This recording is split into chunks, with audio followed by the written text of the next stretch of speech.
जय बंसी वाले की आप सभी को। आप सभी का दिन बहुत शुभ हो। बंसी वाले की कृपा आप सभी पर बनी रहे। तो आइए आज की कथा प्रारंभ करते हैं। पहले प्रभु के नाम का कुछ भजन और उसके बाद कथा प्रारंभ करते हैं।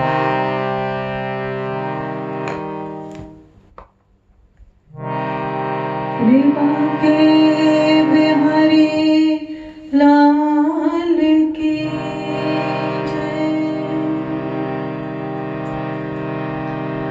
कृष्णाय वासुदेवाय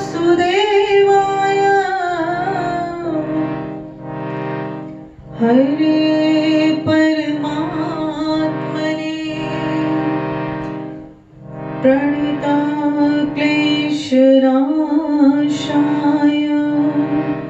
गोविन्दाय नमो नमः। वसुदेवसुतं देवं कंपासचाणूरमर्दनं देवकी परमानन्दं कृष्णं वन्दे जगद्गुरुं। के बिहारी लाल की जय।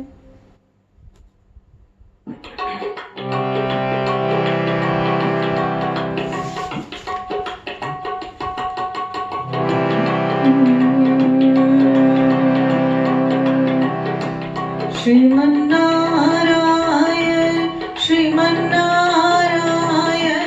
श्रीमन्नारायण श्रीमन्नारायण हरि नारायण नारायण नारायण हरि नारायण नारायण नारायण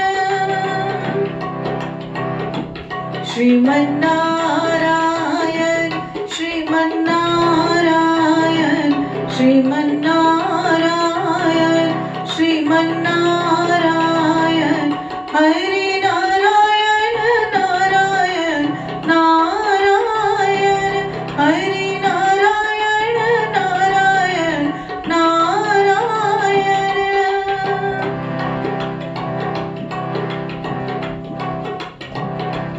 ब्रह्मनारायण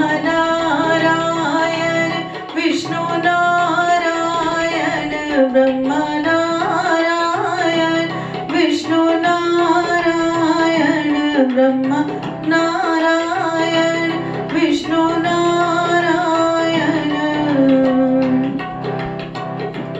शिव नारायण नारायण नारायण शिव नारायण नारायण नारायण श्रीमन्नारायण श्रीमन्नारायण श्रीमन्नारायण श्रीमन्नारायण हरि नारायण नारायण नारायण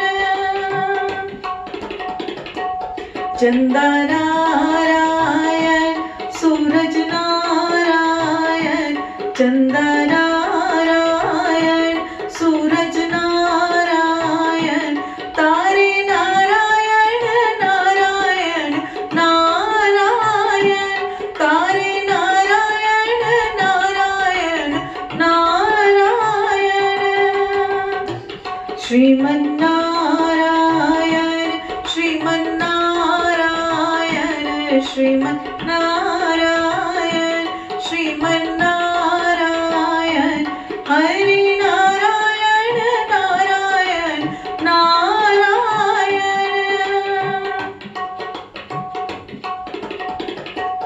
माता नारायण पिता नारायण माता नारायण पिता नारायण माता नारायण पिता नारायण गुरु नारायण नारायण नारायण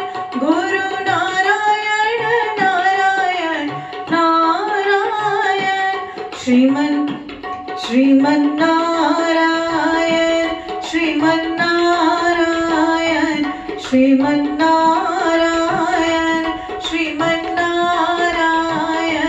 हरे नारायण नारायण नारायण हरे नारायण नारायण नारायण हरे नारायण नारायण नारायण।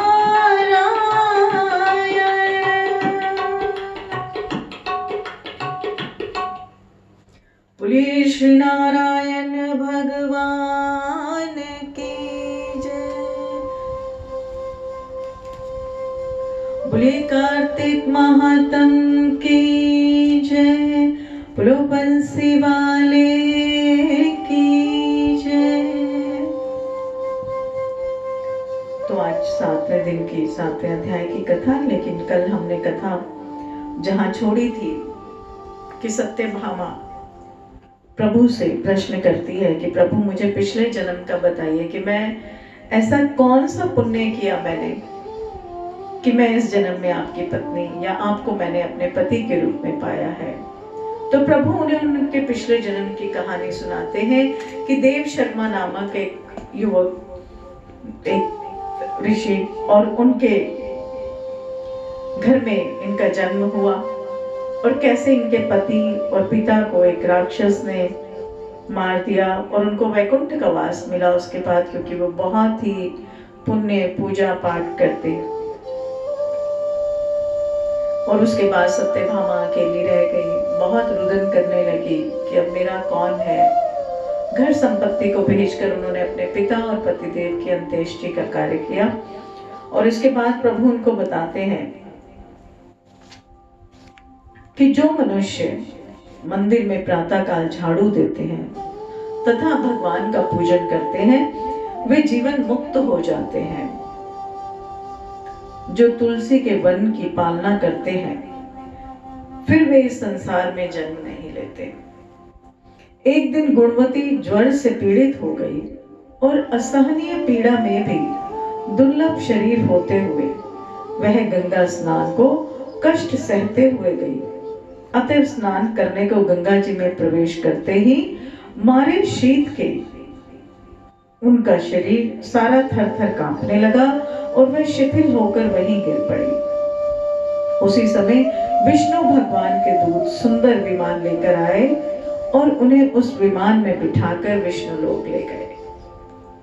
यह सब कार्तिक के व्रत का ही प्रभाव था। फिर त्रेता युग के पश्चात द्वापर युग आया तो पृथ्वी पर कंस जैसे दैत्यों ने उत्पात किया। उस समय ब्रह्मा आदि समस्त देवताओं द्वारा प्रार्थना किए जाने पर इस पृथ्वी का भार उतारने मैंने श्री कृष्ण का अवतार धारण किया। उस समय जितने भी हमारे विष्णु गण थे वे सब मेरे अवतार के साथ ही यादवों के रूप में ग्वाल बाल होकर पृथ्वी पर अवतरे। देव शर्मा जो तुम्हारे पिता थे वह भी पृथ्वी पर अवतरित हो और इस जन्म में देव शर्मा नाम शत्रजीत हुआ। देव शर्मा का नाम शत्रजीत हुआ और चंद्र प्रकाश शर्मा पृथ्वी पर जन्म धारण करके इस जन्म में अक्रूर जी हुए। तुम उस जन्म में गुणवती थी और अब तुम ही इस पृथ्वी पर जन्म धारण कर सत्यभामा हुई। कार्तिक के व्रत के प्रभाव से ही तुम हमारी प्रिय हुई हो। तुमने आज जन्म तुलसी के वृक्ष को सींचकर उसका पालन किया। इसी से तुम्हारे घर में, तुम्हारे आंगन में कल्प वृक्ष है। और कार्तिक मास में जो तुमने दीप दान दिया है इसी से तुम्हारे घर में लक्ष्मी का प्रकाश है। कार्तिक मास में व्रत आदि करके तुमने जो काया कष्ट सहन किया था उसी से तुम मेरी अर्धांगिनी हुई हो। और जो कोई कार्तिक मास में व्रत आदि करता है वह मुझे तुम्हारे ही समान प्रिय होता है। हे प्रिय, अन्य दूसरे जप तप यज्ञ दान आदि कार्तिक मास की 16वीं कला के बराबर भी नहीं होते। बोलिए कार्तिक महात्म की जय। तो इसीलिए कहा गया है कि जो कार्तिक मास है वो प्रभु के बहुत प्रिय है, प्रभु के बहुत प्रिय है। कार्तिक मास और इसमें किया गया पुण्य, प्रभु का नाम जपना, भजन, संकीर्तन, कथा, बहुत अधिक पुण्य फल प्राप्त होता है। तो भी 7वां अध्याय कि यह कथा सुनकर समस्त ऋषि और मुनियों ने सूत जी से कहा कि हे सूत जी, आप कृपया करके कार्तिक मास और तुलसी जी के महात्म्य का वर्णन कीजिए। तब श्री सूत जी बोले कि हे ऋषियों, आपने जो प्रश्न मुझसे किया है वही प्रश्न राजा पृथु ने नारद मुनि से किया था, और जो उत्तर नारद जी ने दिया था वही मैं आज आपको सुनाता हूं। सो आप एकाग्रचित होकर सुनो। एक दिन राजा पृथु ने श्री नारद जी से कहा कि हे देव ऋषि, श्री भगवान को तुलसी जी इतनी प्रिय क्यों है? आप कृपया करके इसका महात्म्य सुना दीजिए। राजा पृथु की बात सुनकर देवऋषि नारद बोले कि एक समय देवराज इंद्र बहुत से देवताओं तथा अप्सराओं सहित देवों के देव श्री महादेव जी के दर्शनों को कैलाश पर्वत पर गए, और जब वे कैलाश पर्वत पहुंचे तो वहां उन्होंने भारी आकार तथा भयंकर नेत्रों वाले पुरुष को देखा। और तब इंद्र ने उनसे पूछा कि तू कौन है और शिव जी कहाँ है? इंद्र के कई बार पूछने पर भी उसने कोई उत्तर नहीं दिया। तो इंद्र को बड़ा क्रोध आया, और क्रोध करके इंद्र ने अपना वज्र उठाकर उसके कंठ पर मारा, जिससे उसका कंठ नीला हो गया, परंतु साथ ही इंद्र का वज्र भी भस्म हो गया। तत्पश्चात उसकी आंखों से एक प्रचंड ज्वाला प्रगटी। उस समय ऐसा प्रतीत होता था मानो इंद्र सहित सारे संसार को जलाकर भस्म कर देगी। ऐसी स्थिति देखकर श्री बृहस्पति तथा इंद्र आदि सब देवता नतमस्तक होकर भगवान शिव जी की स्तुति करते हुए बोले कि हे देवों के देव श्री महादेव, त्रिपुरासुर और अघासुर का विनाश करने वाले तथा यज्ञ का फल देने वाले त्रिपुरारी अघहारी, आपको बारंबार नमस्कार है। हे सुरनर मुनियों की रक्षा करने वाले, आपको नतमस्तक प्रणाम है। श्री नारद जी ने कहा कि हे राजा पृथु, इस प्रकार देवताओं की स्तुति सुनकर श्री महादेव जी ने समस्त ब्रह्मांड को भस्म कर देने वाली अग्नि को शांत कर दिया और बोले कि हे देवताओं, मैं तुम्हारी स्तुति सुनकर अत्यंत प्रसन्न हूं, सो वर मांगो। तब समस्त देवताओं सहित बृहस्पति जी ने क्षमा दान मांगा और कहा कि हे देव, जो सुरराज से अपराध हुआ है उसके लिए क्षमा प्रदान कीजिए। श्री बृहस्पति जी की स्तुति सुनकर पुनः देवादि देव श्री महादेव जी ने कहा कि मैंने इंद्र का अपराध क्षमा किया और जीवन दान दिया। हे बृहस्पति जी, आज से तुम्हारा नाम भी अमर होगा। तब श्री बृहस्पति जी बोले कि हे भगवान, यदि आप हम पर प्रसन्न हैं तो सुरराज की रक्षा कीजिए और सारे ब्रह्मांड को भस्म करने वाली अग्नि जो आपके तेज से उत्पन्न हुई है उसे शीघ्र शांत कीजिए। तब भगवान शंकर ने कहा कि नेत्रों से निकला हुआ ज्वाला रूपी तेज अब वापस कैसे हो सकेगा?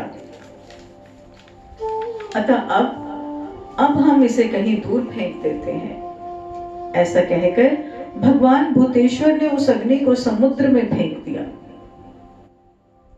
सो वह अग्नि गंगा के संगम श्री गंगा सागर में जाकर गिरी और बालक रूप करके रोने लगी। उसके रोने की आवाज से पृथ्वी कंपायमान हो गई तथा सप्त द्वीप बहरे हो गए। ऐसा आश्चर्य देखकर और समुद्र की गोद में बालक को रोते देखकर ब्रह्मा जी आश्चर्य से पूछने लगे कि यह बालक किसका है। तो समुद्र ने बड़े आदर से उस बालक को उठा करके ब्रह्मा जी की गोद में दे दिया और कहा कि यह मेरा पुत्र है जो गंगा से उत्पन्न हुआ है। अब आप इसका जात कर्म कराइए। फिर उस बालक ने श्री ब्रह्मा जी की दाढ़ी पकड़कर बड़े जोर से मरोड़ी, जिसके मरोड़ने से ब्रह्मा जी के नेत्रों में आंसू भर आए तब किसी प्रकार ज्यों त्यों करके अपनी दाढ़ी छुड़ाई और कहने लगे कि इसने हमारी आंखों से जल निकाला है, इसलिए इसका नाम जलंधर होगा। और यह शिवजी के अतिरिक्त और संसार में किसी के भी हाथ से नहीं मरेगा। इसका कारण यह है कि शिवजी के अंश से उत्पन्न हुआ है यह सुनते ही वह युवा हो गया। तब ब्रह्मा जी ने शुक्राचार्य जी को बुलाकर उसका राज्याभिषेक कराया और ब्रह्मा जी अंतर्ध्यान हो गए। तब सिंधुराज ने कालनेमी की पुत्री वृंदा के साथ जलंधर का विवाह कर दिया। वृंदा अत्यंत सुंदरी थी और सारे ब्रह्मांड में प्रथम सती और पतिव्रता थी। परम सुंदर पत्नी पाकर जलंधर बहुत प्रसन्न था, अतएव आनंद से दिन व्यतीत करने लगा। जब जलंधर घर में आता तो वृंदा स्वयं अपने हाथों से पंखा झलती, पाद्य, अर्घ्य तथा आचमन अर्पण करती। इस प्रकार वह अपने पति को नारायण समझकर उसकी सेवा किया करती। बोलो नारायण भगवान की जय, बोलो बंसी वाले की जय, बोलिए कार्तिक महात्म की जय। तो इसके आगे की कथा हम कल आपको सुनाएंगे। तो ये एक प्रभु का छोटे से भजन के साथ कथा को विराम देंगे।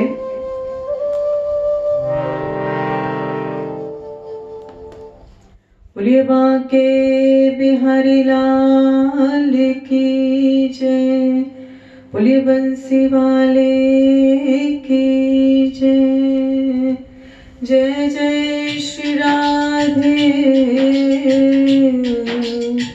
जय जय श्री राधे, जय जय श्री राधे।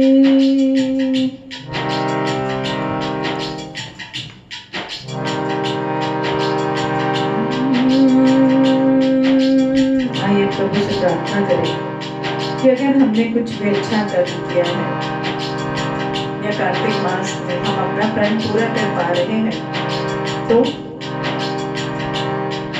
पकड़ लो हाथ बनवारी, पकड़ लो हाथ बनवारी, नहीं तो डूब जाएंगे। पकड़ लो हाथ बनवारी, नहीं तो डूब जाएंगे। तुम्हारा कुछ ना बिगड़ेगा मगर दिल टूट जाएंगे। हमारा कुछ ना बिगड़ेगा, तुम्हारी लाज जाएगी। पकड़ लो हाथ बनवारी।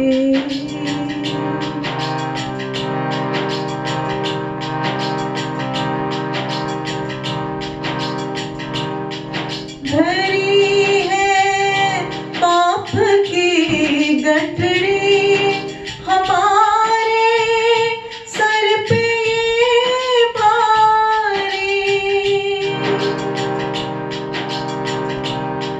धरी है पाप की गठरी हमारे सर पे भारी।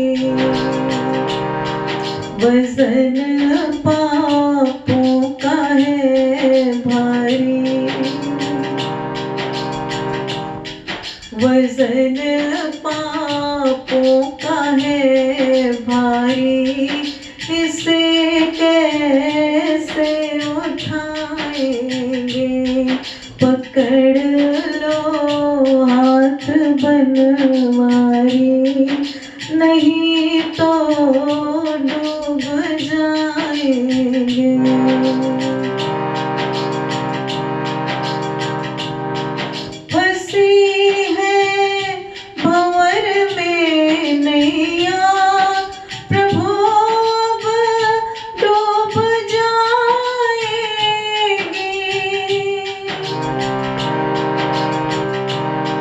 फंसी है भंवर में नैया, प्रभु अब डूब जाएगी।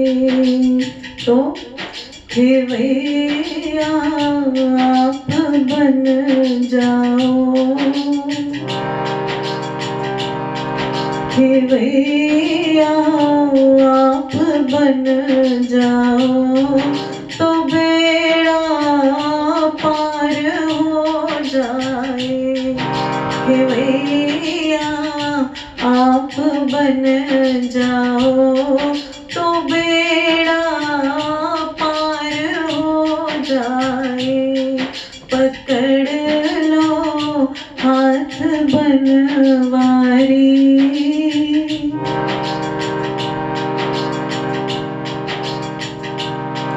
तुम्हारे ही भरोसे पे ज़माना छोड़ बैठे हैं।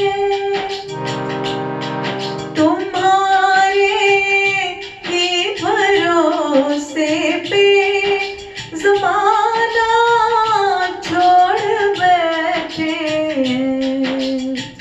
और क्यों छोड़ा है ज़माना?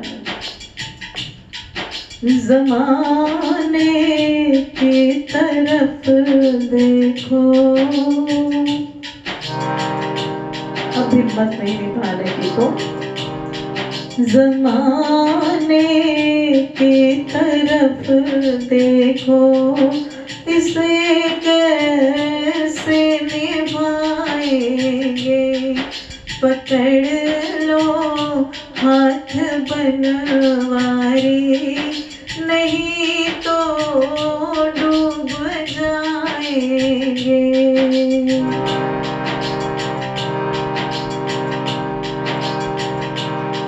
दर्द दिल का कहे किससे, सहारा ना कोई देगा।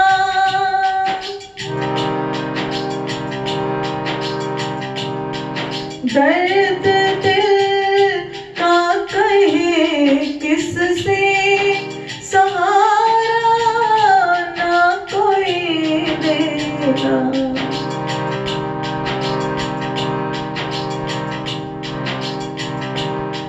सुनोगे आप ही मोहन,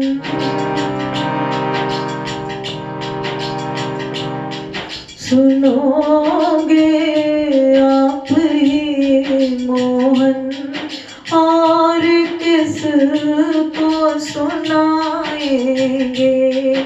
पकड़ लो हाथ बनवारी, नहीं तो डूब जाएंगे। हमारा कुछ ना बिगड़ेगा, तुम्हारी लाज जाएगी। हमारा कुछ ना बिगड़ेगा, तुम्हारी लाज जाएगी। पकड़ लो हाथ बनवारी, पकड़ लो हाथ बनवारी, पकड़ लो हाथ बनवारी, नहीं तो डूब जाएंगे।